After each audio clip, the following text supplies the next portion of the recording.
آیت نمبر ہے 130۔ بسم اللہ الرحمن الرحیم۔ الحمد للہ رب العالمین،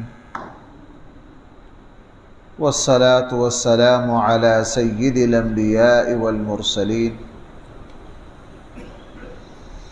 وعلی آلہ واصحابہ اجمعین۔ اما بعد فاعوذ باللہ من الشیطان الرجیم۔ بسم اللہ الرحمن الرحیم۔ وَلَقَدْ أَخَذْنَا آلَ فِرْعَوْنَ بِالسِّنِينَ وَنَقْصٍ مِّنَ الثَّمَرَاتِ لَعَلَّهُمْ يَذَّكَّرُونَ فَإِذَا جَاءَتْهُمُ الْحَسَنَةُ قَالُوا لَنَا هَٰذِهِ وَإِن تُصِبْهُمْ سَيِّئَةٌ يَطَّيَّرُوا بِمُوسَىٰ وَمَن مَّعَهُ أَلَا إِنَّمَا طَائِرُهُمْ عِندَ اللَّهِ وَلَكِنَّ أَكْثَرَهُمْ لَا يَعْلَمُونَ۔ صدق اللہ مولانا العظیم۔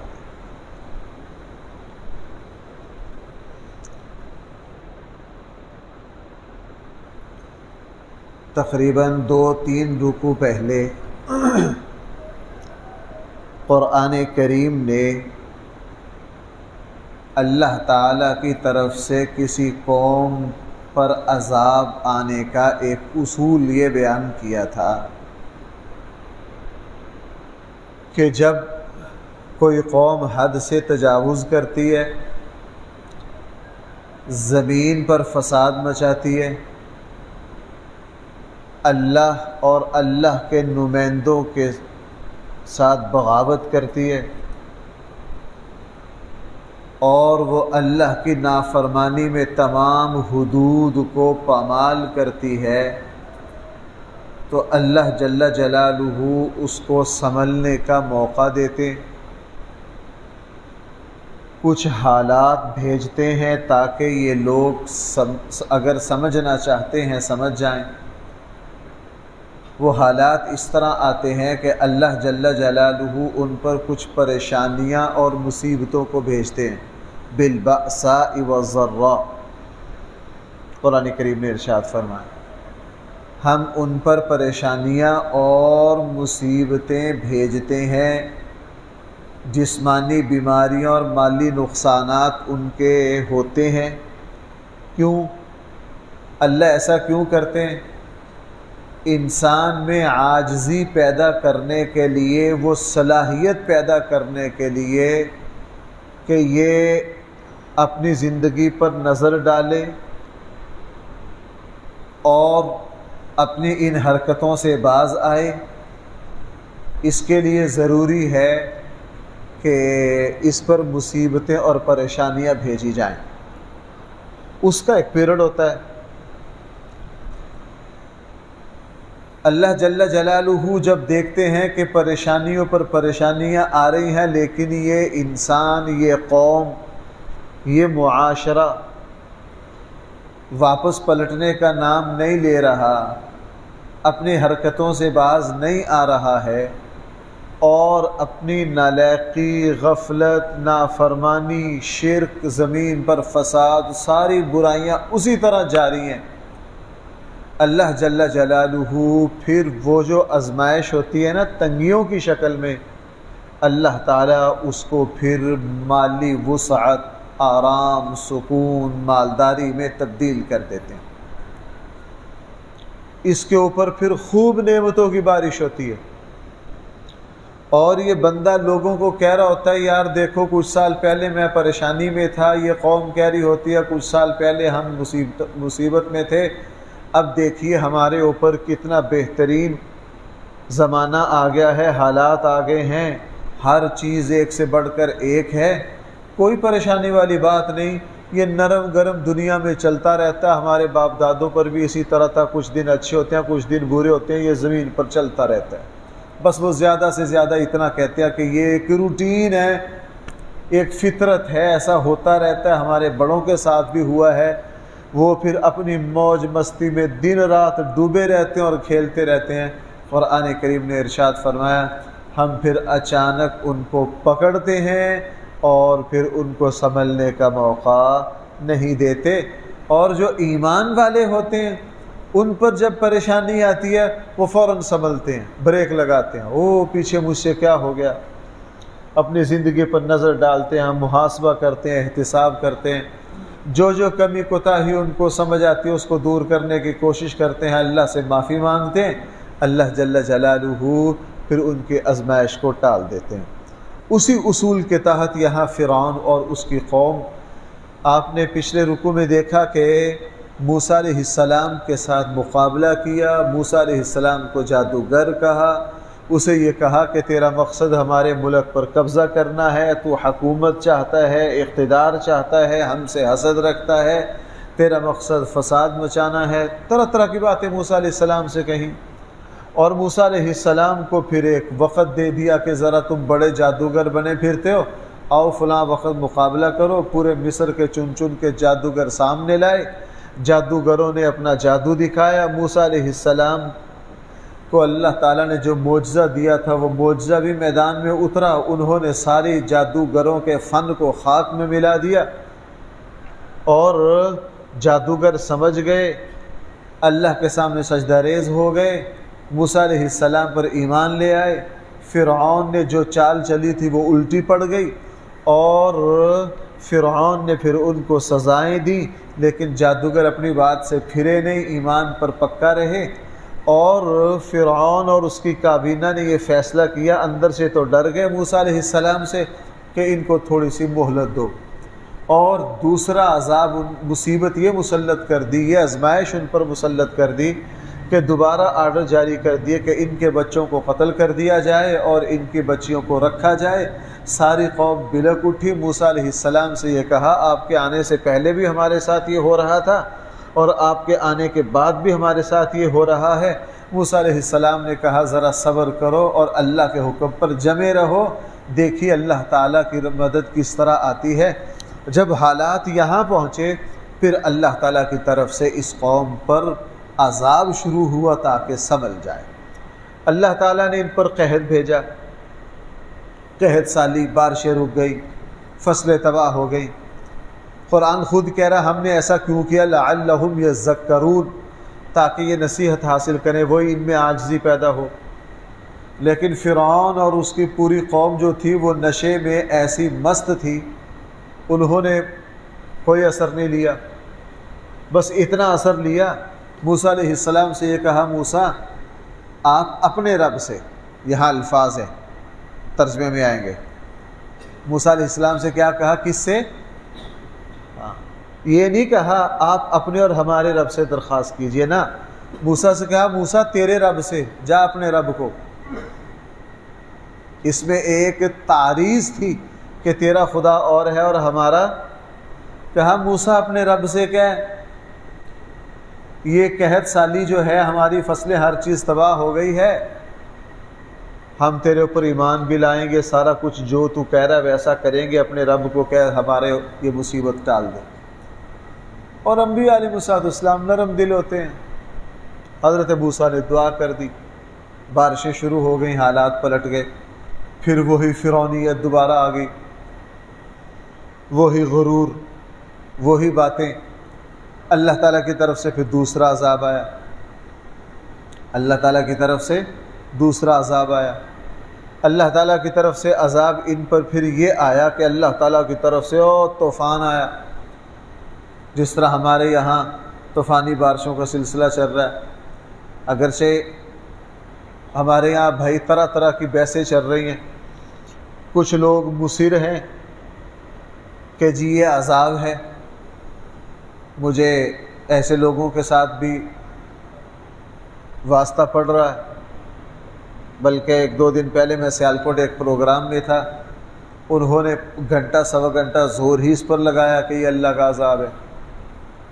اور دوسری طرف جو ہے اس وقت بہت بڑا طبقہ وہ ہے، وہ کہتا ہے یہ کوئی عذاب نہیں ہے، یہ ہماری نالائقی ہے، بد انتظامی ہے۔ ہمارے ملک میں یہ بحث چل رہی ہے، اگرچہ اس بحث کا موقع نہیں ہے، موقع ہے کہ بھائی جو لوگ متاثرین ہیں ان کے ساتھ تعاون توبہ موقع تو یہ ہے، لیکن مجھے یوں لگتا ہے، میں نے جمعے میں بھی اپنی اس رائے کا اظہار کیا تھا کہ ان حالات کا آغاز تو آزمائش سے ہے اور اس کی انتہا ہماری بد انتظامی ہے۔ روٹین سے زیادہ بارشیں ہوئی ہیں، طوفانی بارشیں ہوئی ہیں۔ اس مرتبہ ساون کا سیزن بہت لمبا رہا ہے، پہلے جا کے جولائی کے آخری عشرے میں شروع ہوتا تھا، اس مرتبہ اور جون کے آخر سے شروع ہے۔ بہت لمبا عرصہ ہے، بہت زیادہ ہے، اب تک بارشیں چل رہی ہیں۔ اس میں ایک پہلو تو آزمائش کا بالکل ہے، یہ اللہ تعالیٰ کی طرف سے مصیبت ہے، اور دوسرا بہت بڑا پہلو اس میں یہ ہے کہ ہماری طرف سے حد درجہ بد انتظامیہ، نالاقی۔ ہمارے ڈسکائی میں دیکھ لیجئے پانی کیسے کھڑا ہوتا ہے، یہ تو ہماری نالاقی ہے نا، ہماری بد انتظامی ہے۔ اسی طرح جن علاقوں میں سیلاب آیا ہے وہاں ایک عرصہ سے دریاؤں کے جو بند ہیں ان کی سالانہ مرمتیں ہوتی ہیں، سالانہ بجٹ جو ہے وہ جاری ہوتا ہے، ٹھیکے ہوتے ہیں، مٹی ڈالنے کے ہوتے ہیں، وہ 15 سالوں سے کاغذوں میں ہی ہو رہے ہیں، پیسے بھی دیے جا رہے ہیں، ٹھیکیداروں کے نام پیسے بھی منتقل ہو رہے ہیں، کوئی کچھ کرنے کے لیے تیار نہیں ہے۔ تو اگر یہ مصیبت، آزمائش یا عذاب جو بھی کہہ لیں یہ 20% ہے تو اس میں 90%، اس میں 80% ہماری نالاقی کو دخل ہے، کیا کچھ نہیں۔ انڈیا میں بھی بارشیں ہو رہی ہیں، ہمارے پورے خطے میں بارشیں ہو رہی ہیں، پاکستان میں بھی، انڈیا میں بھی، افغانستان میں بھی، بنگلہ دیش میں بھی، سری لنکا میں، پورے خطے میں ہو رہی ہیں۔ اب انڈیا جو ہے وہ ابھی تک سیلابوں سے بچا ہوا ہے، چونکہ وہ بہت سارے ڈیم بنا چکا ہے، بہت سارے ڈیم بنا چکا ہے۔ ہمارے یہاں کوئی ڈیم نہیں بنا، وہی جو تربیلا بنگلہ پرانے ڈیم ہیں ان میں جو پانی کی صلاحیت ہے تقریباً اس میں سے 35%، 38% جو ہے، بلکہ اس سے بھی زیادہ ہو سکتی ہے، ریت اور مٹی بھر گئی ہے جو پانی سے آتی ہے، اس کی صفائی کبھی نہیں کی، اس کی صفائی کبھی نہیں کی۔ دونوں پہلو ہیں۔ بہرحال بات یہاں سے چلی تھی کہ اللہ تعالیٰ کی طرف سے ان پر عذاب آیا، طوفان آیا۔ پھر موسیٰ علیہ السلام سے کہنے لگے کہ آپ اللہ سے دعا کیجئے، ہم آپ کی ساری باتیں مانیں گے۔ موسیٰ علیہ السلام نے دعا کر دی، دوسرا عذاب بھی ٹل گیا۔ پھر مہینے، 2 مہینے، 3 مہینے مہلت ملی، پھر کہنے لگے اور موسیٰ توبہ نعوذ باللہ، موسیٰ تو اور تیرے اوپر ایمان لانے والے سارے منحوس ہیں، تمہاری وجہ سے ہمارے ملک پر نحوست پڑ رہی ہے۔ اللہ تعالیٰ کی طرف سے پھر ایک اور عذاب آ گیا، ان کے اوپر ٹڈیوں کا عذاب آیا، وہ ساری فصلیں کھا گئیں، سارا سبزہ اڑا گئی، اور ہر جگہ ٹڈیاں ٹڈیاں، زندگی گزارنا مشکل ہو گیا۔ اندر سے سمجھ رہے تھے لیکن اپنے آپ کو فریب دے رہے تھے۔ دوبارہ حضرت موسیٰ سے کہا فرعون اور اس کے ماننے والوں نے، آپ اپنے رب سے کہیے یہ عذاب ٹال دے، ہم ایمان بھی لائیں گے، سارا کچھ کریں گے۔ موسیٰ علیہ السلام نے پھر اللہ سے کہا یا اللہ اب یہ کوئی بندے کے پتر بن رہے ہیں، آپ ان کے لیے آسانی کر دیجئے۔ وہ عذاب بھی ٹل گیا، پھر اپنی وہی سابقہ روٹین، وہی بغاوت۔ اللہ تعالیٰ کی طرف سے قمل، جوئیں، اس طرح کی چھوٹی کیڑے مسلط ہوئے، اتنے زیادہ ہوئے، نہ بستر پر سو سکتے ہیں، نہ لباس پہن سکتے ہیں، نہ کہیں بیٹھ سکتے ہیں، نہ اٹھ سکتے ہیں۔ دیواروں پر، جسموں پر، بستروں میں، کپڑوں میں، گھروں میں، دکانوں میں، بازاروں میں، ہر جگہ جوئیں، سب کا جینا مشکل ہو گیا۔ پھر وہ سمجھ گئے کہ یہ کیا ہے، عذاب ہے، سمجھتے سارا ہیں انسان۔ پھر موسیٰ علیہ السلام سے وہی بات کی، پھر دعا کے ذریعے یہ عذاب ٹل گیا، پھر سابقہ روٹین پر لوٹ آئے، وہی بغاوت کی روش دوبارہ آ گئی۔ اللہ تعالیٰ کی طرف سے پھر اگلا عذاب آیا، مینڈک، اتنا سخت مینڈکوں کا عذاب آیا، پانی میں مینڈک، کھانے میں مینڈک، ہر جگہ مینڈک ہی مینڈک، بیزار ہو گئے، زندگی گزارنا مشکل ہو گئی۔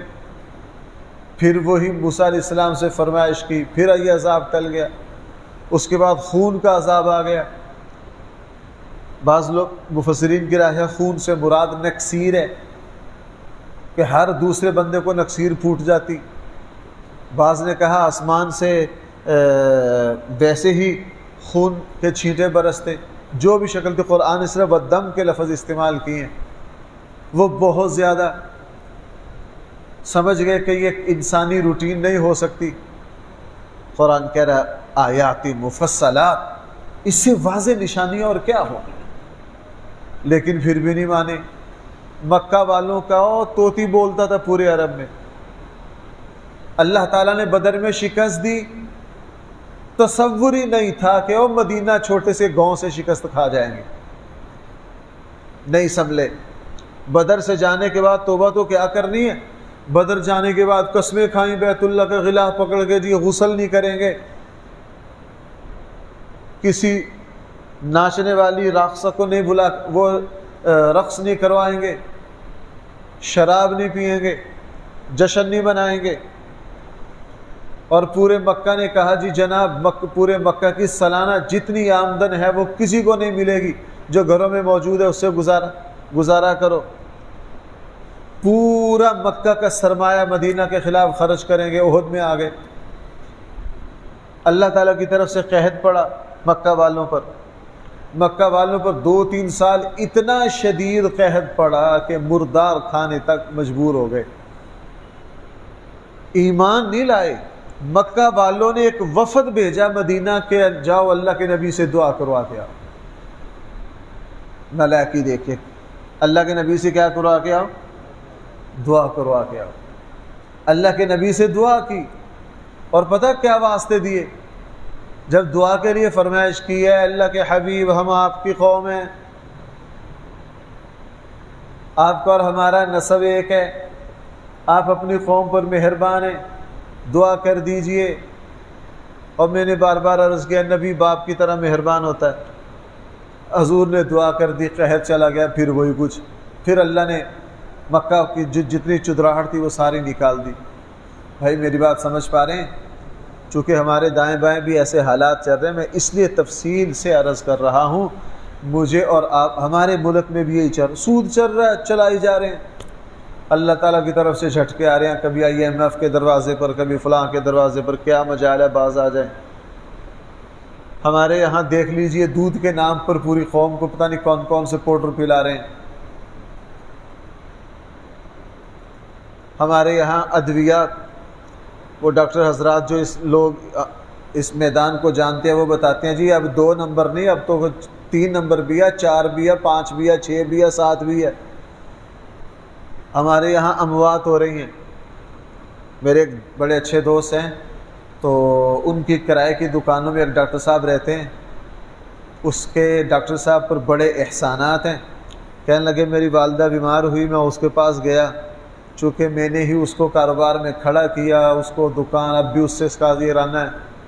کہنے لگے یار دوائی لکھ دیتا ہوں پر یہاں سے نہ لینا اور فلاں جگہ سے لے آؤ۔ میں نے کہا نکمے تجھ سے کیوں نہ لوں؟ کہنے لگا یار یہ ذرا ہلکی ہیں،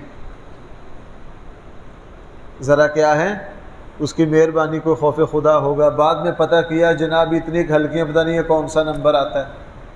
لیکن ہم اپنی روش کو بدلنے کے لیے، جو قوم گالیاں دے گی اللہ کا عذاب آئے گا۔ اس وقت ہماری ساری قوم بد اخلاق ہے۔ آپ سوشل میڈیا پر جائے، ایک دوسرے کے خلاف کون سی زبان استعمال کی جاتی ہے۔ وہ ایک اللہ والے تھے نا، ان کے پاس ایک صاحب آیا کہ میں جو کاروبار کرتا ہوں نقصان ہو جاتا ہے۔ اس اللہ والے نے پوچھا یار تو بد زبان تو نہیں ہے؟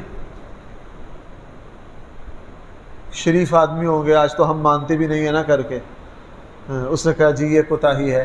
کہنے لگے جب تک تو بد زبان رہے گا اللہ تعالیٰ تجھے برکت نہیں دے گی، توبہ کر اس سے۔